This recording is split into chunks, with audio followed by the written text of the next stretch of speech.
Hurricane's got confidence in his cut man when it comes to the swelling that we just saw develop in that last round. But, Teddy, we've seen so many cut men just not deal with swelling properly.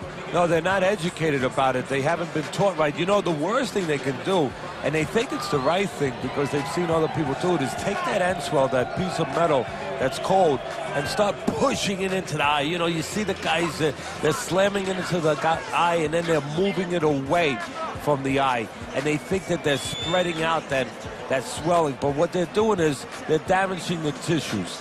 They're creating more swelling. What you're supposed to do is just put it directly on it, not too much pressure, and allow it to do its job. Oh, he just misses with that headshot. You know, there's a lot to be said about getting to a man and the damage that it can do to him. Oh! He did not see that right hand at all. He may want to tie up. He's committed to that left hand, and it's working. Hurricane's going to get a point deduction. And just as we anticipated, toe-to-toe right from the start. No introductions necessary. 1 point for headbutts.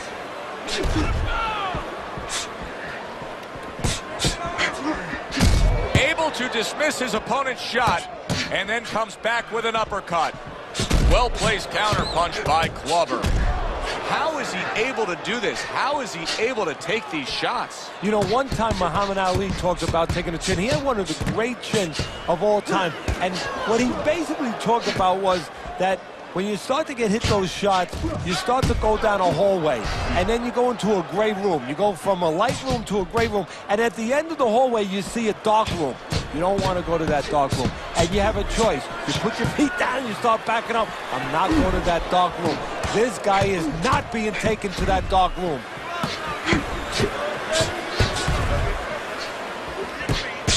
You know, boxing is a global sport. I think sometimes in North America we lose touch of that, but boxing is such a global sport, and every little region of the country defines its fighters differently, and the fighters are defined by where they come from.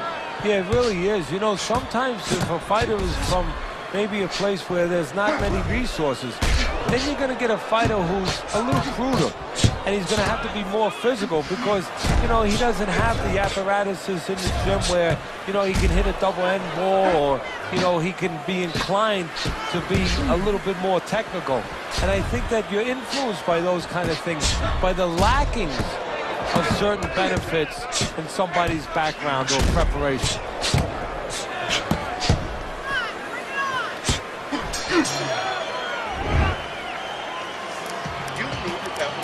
Mistakes. I want to see that counter hook. Make him pay for his mistakes. Let's get on the floor. Get the complex on that. Here we go with the fourth round. Hurricane's coming out for this round here, knowing that he was tagged in that last round, Teddy. Now, different guys react in different ways when that happens. It can either bring you up or bring you down. Exactly. You hit it head on, you embrace it. You embrace it as a challenge. You say, okay, I'm going to show what I'm made of. Or you start to become small. You start to vanish a little bit.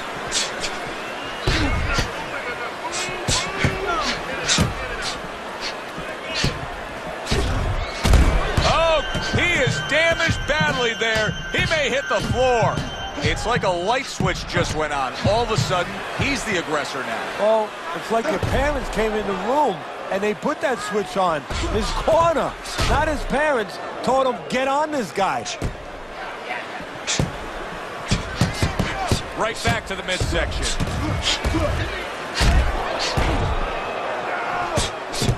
Trying to go downstairs, but off target. Wow, just sit back and enjoy this one. You can tell both guys are so determined to give everything they have.